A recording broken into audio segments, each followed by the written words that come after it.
अस्सलाम वालेकुम स्टूडेंट्स। हम पढ़ रहे हैं 10th क्लास फिजिक्स का चैप्टर 18 और आज का हमारा टॉपिक है आइसोटोप्स। स्टूडेंट्स, आइसोटोप्स को पढ़ने से पहले आइए हम सबसे पहले रिमाइंड कर लेते हैं what is atomic number and what is mass number. Students, atomic number के बारे में हमने पढ़ा था कि किसी भी एटम के न्यूक्लियस में जो नंबर ऑफ प्रोटॉन्स या फिर नंबर ऑफ इलेक्ट्रॉन्स जो शेल या ऑर्बिट्स में रिवॉल्व करते हैं वो उस एटम के एटॉमिक नंबर कहलाते हैं। और इसी तरीके से मास नंबर के बारे में हमने पढ़ा था कि चूंकि किसी भी एटम का सारा कंसंट्रेटेड मास जो है वो न्यूक्लियस के अंदर पाए जाने वाले पार्टिकल की वजह से होता है। और न्यूक्लियस के अंदर दो तरह के पार्टिकल पाए जाते हैं, the first one is proton and the second one is neutrons, जिसको कंबाइनली कहा जाता है न्यूक्लियॉन्स। तो हम ये कह सकते हैं कि किसी भी एटम का सारा मास न्यूक्लियॉन्स की वजह से पाया जाता है और न्यूक्लियॉन्स किसी एटम के सेंट्रल पार्ट न्यूक्लियस में पाए जाते हैं। ओके, सो कंबाइन अगर हम करें किसी भी एटम का कि प्रोटॉन और न्यूट्रॉन्स का मास, तो हमारे पास उस एटम का मास नंबर आ जाता है। ठीक है, वो उस एटम का टोटल मास कहलाता है, जिसको हम मास नंबर कहते हैं। और एटॉमिक नंबर किस वजह से होता है? या तो number of proton in the nucleus या फिर number of electrons in the shell revolve around the nucleus. और हम अच्छी तरह जानते हैं कि किसी भी एटम के अंदर जो जितने नंबर ऑफ प्रोटॉन होते हैं न्यूक्लियस के अंदर स्टूडेंट्स, उतने ही नंबर ऑफ इलेक्ट्रॉन्स उसके शेल में रिवॉल्व करते हैं। इसी चीज़ की अगर डिटेल आप देखना चाहते हैं तो मेरी first video atom and atomic nucleus के नाम से आप वॉच कर लीजिए, वहाँ मैंने डिटेल से एक्सप्लेन कर रखा है। आज का हमारा टॉपिक है आइसोटोप्स। स्टूडेंट्स, आइसोटोप्स के बारे में पढ़ने से पहले मैं आपको ये बताता चलूँ कि अब तक हमारे पास साइंटिफिकली 118 एलिमेंट्स डिस्कवर हो चुके हैं। क्लियर? 118 एलिमेंट्स। अब ये 118 एलिमेंट्स का अगर मैं एक एटम पिक करता हूँ, एक एटम, और इसी तरीके से उसी एटम के मज़ीद 10 एटम की स्टडी करूं, तो होना तो ये चाहिए कि जो एक एटम की प्रॉपर्टीज़ हो वो बाकी सारे के सारे उसी एक एटम के जो बाकी एटम है उनमें भी पाई जाती हो। बट स्टूडेंट्स, केमिस्ट्री के रूल से अगर आप इसको देखें तो हमारे पास 118 एलिमेंट में से बाज़ ऐसे एलिमेंट्स हैं कि जिनके नंबर ऑफ न्यूट्रॉन्स उनके नंबर ऑफ प्रोटॉन से डिफर करते हैं। सेम एटम के नंबर ऑफ न्यूट्रॉन्स उनके नंबर ऑफ प्रोटॉन से डिफर करते हैं। और ऐसा type of element isotopic element कहलाता है। आइसोटोप्स की टर्म बिल्कुल वहीं से जनरेट होती है कि जब आप 118 एलिमेंट में से एक एलिमेंट ऐसा पिक करते हैं कि जिसके नंबर ऑफ प्रोटॉन्स तो सेम मिलते हैं आपको। जब आप वर्ड ये यूज़ करते हैं number of proton is same, तो वहीं पे आपकी नज़र चली जाती है एटॉमिक नंबर की तरफ, क्योंकि number of proton in the nucleus तो एटॉमिक नंबर को कहा जाता है, या फिर number of electron in the shells जो है वो एटॉमिक नंबर को कहा जाता है। और फिर हम कहते हैं कि एटॉमिक नंबर तो सेम होते हैं उनके, बट उनके मास नंबर डिफर करते हैं। ऐसे एलिमेंट्स आइसोटोप्स कहलाते हैं। ठीक है, तो हम यहाँ पे एक सेकंड डेफिनेशन जनरेट कर लेते हैं। Isotopes of an element that may have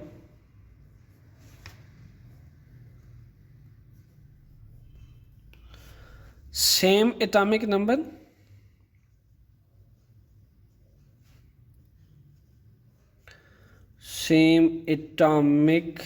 number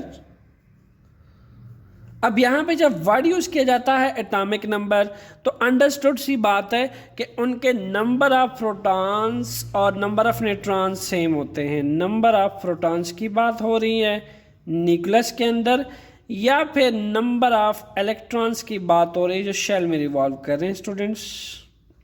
electron पे नेगेटिव चार्ज होता है और प्रोटॉन पे पॉजिटिव चार्ज होता है। क्लियर? अच्छा, आइसोटोप्स ऐसे एलिमेंट हैं जिनके एटॉमिक नंबर तो सेम होते हैं, यानी नंबर ऑफ इलेक्ट्रॉन जो शेल में रिवॉल्व करते हैं और इसी हिसाब से नंबर ऑफ प्रोटॉन जो न्यूक्लियस में पाए जाते हैं वो सेम होते हैं। अच्छा, अब डिफरेंट क्या होता है? Mass number. But different mass number. अब सवाल ये पैदा होता है कि मास नंबर क्या है। हम ये बात कर चुके हैं, नाम से जा रहा है मास नंबर, यानी मास जो है किसी भी एटम का मास। अब किसी भी एटम का मास तो न्यूक्लियस के सेंट्रल पार्ट में मौजूद है। हमने कहा कि न्यूक्लियस का सबसे कंसंट्रेटेड हिस्सा कौन सा है? वो स्टूडेंट्स आपके पास न्यूक्लियस है। और न्यूक्लियस के अंदर क्या है? न्यूक्लियस के अंदर न्यूक्लियॉन्स हैं, न्यूक्लियॉन्स। और न्यूक्लियॉन्स क्या है? वो है प्रोटॉन और न्यूट्रॉन्स। अब हम ऊपर एक बात कर चुके हैं कि आइसोटोप्स ऑफ एलिमेंट में है सेम एटॉमिक नंबर। यहाँ हमने कह दिया कि नंबर ऑफ प्रोटॉन और इलेक्ट्रॉन जो शेल में रिवॉल्व कर रहा है वो सेम होगा आइसोटोप्स की फॉर्म में, यानी जिन एलिमेंट का आइसोटोप्स बनता है उनके प्रोटॉन तो सेम होंगे। तो ये तो क्रॉस हो गया। फिर डिफर क्या चीज़ हुई? न्यूट्रॉन्स। यस, इसका मतलब ये है कि आइसोटोप्स किस फैक्टर की वजह से बनता है, किस रीजन की वजह से बनता है? Due to different number of neutrons of these element. तो हम यहाँ पे लिख सकते हैं due to different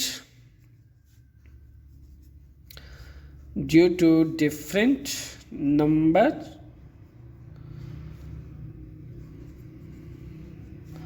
of neutrons, because हमने दो तरह से इसको डिफाइन किया है। देखें, फर्स्ट तरह से हम कैसे डिफाइन करें? Isotopes of an element which have same number of proton. जब आप बात करते हो सेम नंबर ऑफ प्रोटॉन्स की, तो सेम नंबर ऑफ प्रोटॉन में एक बात क्लियर हो जाती है कि आप बात कर रहे हैं किसकी? एटॉमिक नंबर की। ये जो सेंटेंस है एटॉमिक नंबर को बताता है। But different number of neutrons in the nucleus. अब न्यूक्लियॉन्स तो जो है वो प्रोटॉन और न्यूट्रॉन्स का कंबाइनली टर्म है न्यूक्लियॉन्स। तो प्रोटॉन अगर सेम हो गए तो डिफरेंट क्या हो गई? ऑब्वियसली न्यूट्रॉन्स डिफर कर गए स्टूडेंट्स। तो ऐसा एलिमेंट 118 एलिमेंट में से ऐसा एलिमेंट जिन एलिमेंट्स के नंबर ऑफ न्यूट्रॉन्स डिफर करते हैं और नंबर ऑफ प्रोटॉन सेम होते हैं, ठीक है, ऐसे एलिमेंट के डिफरेंट आइसोटोप्स पाए जाते हैं। जैसा कि फॉर एग्जांपल, तो एक एग्जांपल करके देखते हैं, आपको ये कंसेप्ट और स्ट्रांग हो जाएगा। सपोज करते हैं स्टूडेंट्स, हमारे पास एक एक्स एलिमेंट है। जनरलाइज कर दिया मैंने कि एक एक्स एलिमेंट है, ठीक है। अब एक एक्स एलिमेंट के सपोज किया 3 आइसोटोप बना लिए गए, ए बी सी। क्लियर? हमने कहा कि उस एक्स एलिमेंट के जो एटॉमिक नंबर है वो हर दफ़ा सेम है, यानी कि 6 and 6 which have same atomic number। अब साथ ही अगली कंडीशन देखिए, but different number of neutrons in their nucleus. अब सेम नंबर ऑफ प्रोटॉन्स हैं तो उसका एटॉमिक नंबर क्या है? सेम है। क्लियर? ए बी सी, ये एक ही एटम है, एक ही एटम है, ठीक है, एक ही एलिमेंट के सेम एटम है, ठीक है। ये एक एलिमेंट है, एक्स एलिमेंट है, ठीक है, और उस एक्स एलिमेंट के A B C same atom है, ठीक है, और हर एटम के नंबर ऑफ प्रोटॉन सेम है। अब क्या हुआ जी? जो फर्स्ट आपके पास ए एटम है, ठीक है, उसमें आपके पास नंबर ऑफ न्यूट्रॉन 6 हैं। यहाँ पे हमने कहा नंबर ऑफ न्यूट्रॉन्स 7 है, ठीक है, और यहाँ हमने कहा कि नंबर ऑफ न्यूट्रॉन्स जो हैं इन दैट केस आपके पास 8 है। अब चूंकि अगर हम एक्सप्रेशन लिखें, देखें एक्सप्रेशन लिखें हम, तो ये कौन सा एलिमेंट बनता है, 6 + 6 12, तो पता चलता है वो कार्बन एटम बनता है। कौन सा एटम बनता है, कार्बन। यहाँ पे हम क्या लिखते होते हैं, Z को एक्सप्रेस करते होते हैं यहाँ पे, और यहाँ पे हम क्या लिखते होते हैं, A लिखते होते हैं, मैच नंबर लिखते होते हैं। सो राइट दिस 6 + 6 12 6, इसी तरीके से 6 + 7 आपके पास क्या आया, 6 + 7 13, इसी तरीके से C 8 + 6 14 एंड 6। तो क्लियर कट देखा जा सकता है कार्बन जो है उसके 3 आइसोटोप्स है, जिसको हम कहते हैं C12, C13 एंड C14। तीनों ही आइसोटोप्स के अंदर नंबर ऑफ न्यूट्रॉन्स डिफरेंट थे, but number of protons her isotopes के अंदर, ठीक है, ड्यू टू सेम एटम, ठीक है, of same element, but number of neutrons differ करके, दैट्स वाई इसके 3 आइसोटोप्स बनते हैं, C12, C13, C14। आइए कुछ मज़ीद एग्जांपल्स करते हैं। इस एग्जांपल से आपको ये तो क्लियर हुआ कि due to number of difference and neutrons the isotopes are formed. We have same number of proton but different number of neutrons in the nucleus. Due to these reasons, isotopes are generated of same atom, of same element. अब बात करते हैं example number 2 की। Example 2। So students, you have example 2। यहाँ पे हम example hydrogen के isotopes की बात करते हैं, ठीक है। हाइड्रोजन के भी आपके पास 3 आइसोटोप्स हैं। The first one is 1 second one is 2 1 and the third one is 3 1। अब अगर आप देखें तो हर एक के अंदर स्टूडेंट्स जो नंबर ऑफ न्यूट्रॉन्स जो हैं दैट इज डिफरेंट, और नंबर ऑफ प्रोटॉन हर एक के अंदर सेम है, जबकि नंबर ऑफ न्यूट्रॉन्स हर एक के अंदर डिफरेंट है, ठीक है। यहाँ पे आपके पास नंबर ऑफ न्यूट्रॉन्स 0 हैं, ठीक है, यानी अगर मैं वैल्यू चेक करूँ तो मेरे पास आता है P = 1, but number of neutrons we have 0।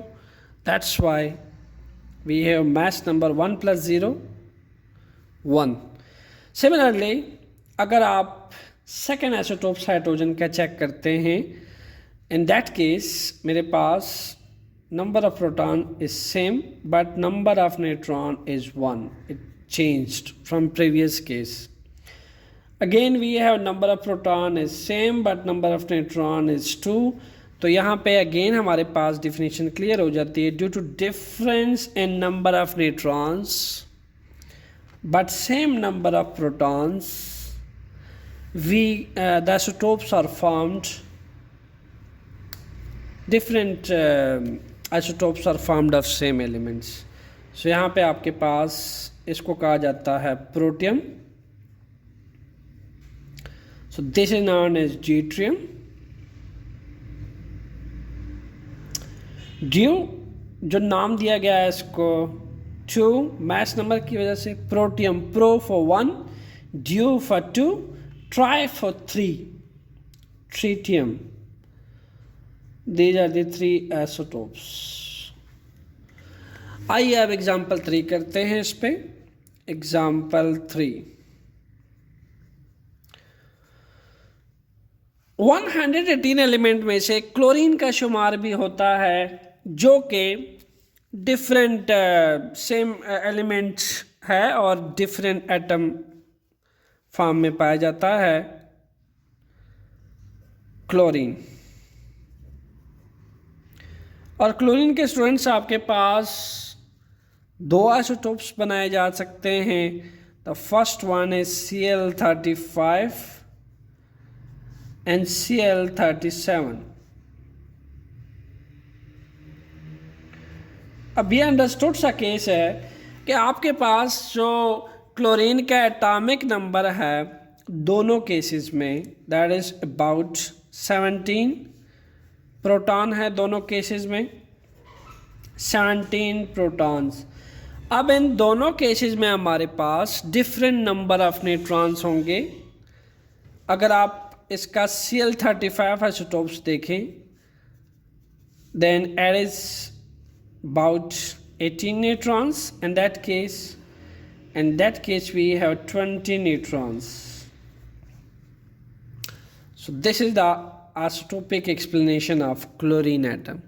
तो हमने कह दिया कि आइसोटोप्स फिर ऐसे एलिमेंट होते हैं कि जिनके सेम नंबर ऑफ प्रोटॉन्स होते हैं। दैट केस आपने देखा, इस केस में भी आपने देखा, but different number of neutrons होते हैं लाइक दैट। तो हम ये कह सकते हैं which have same number of proton, और यहां हम क्या कह सकते हैं बट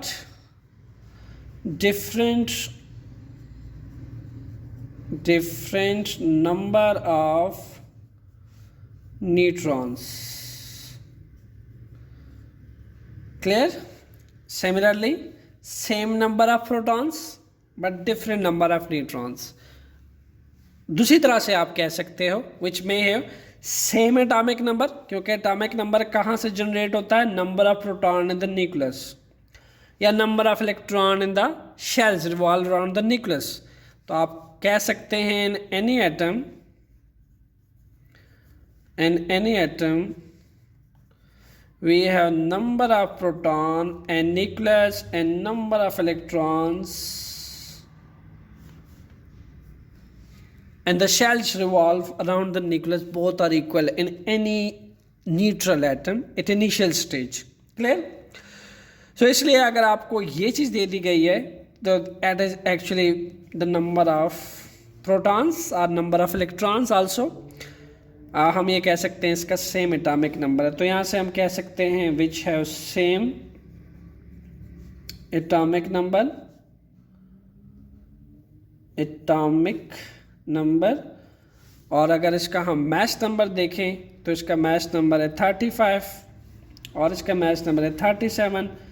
तो इन दोनों के बारे में हम लिख सकते हैं but different match number.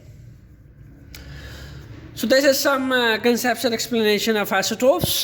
Hopefully you enjoy it and आपके जो queries हैं वो clear हो गई होंगी isotopes के बारे में।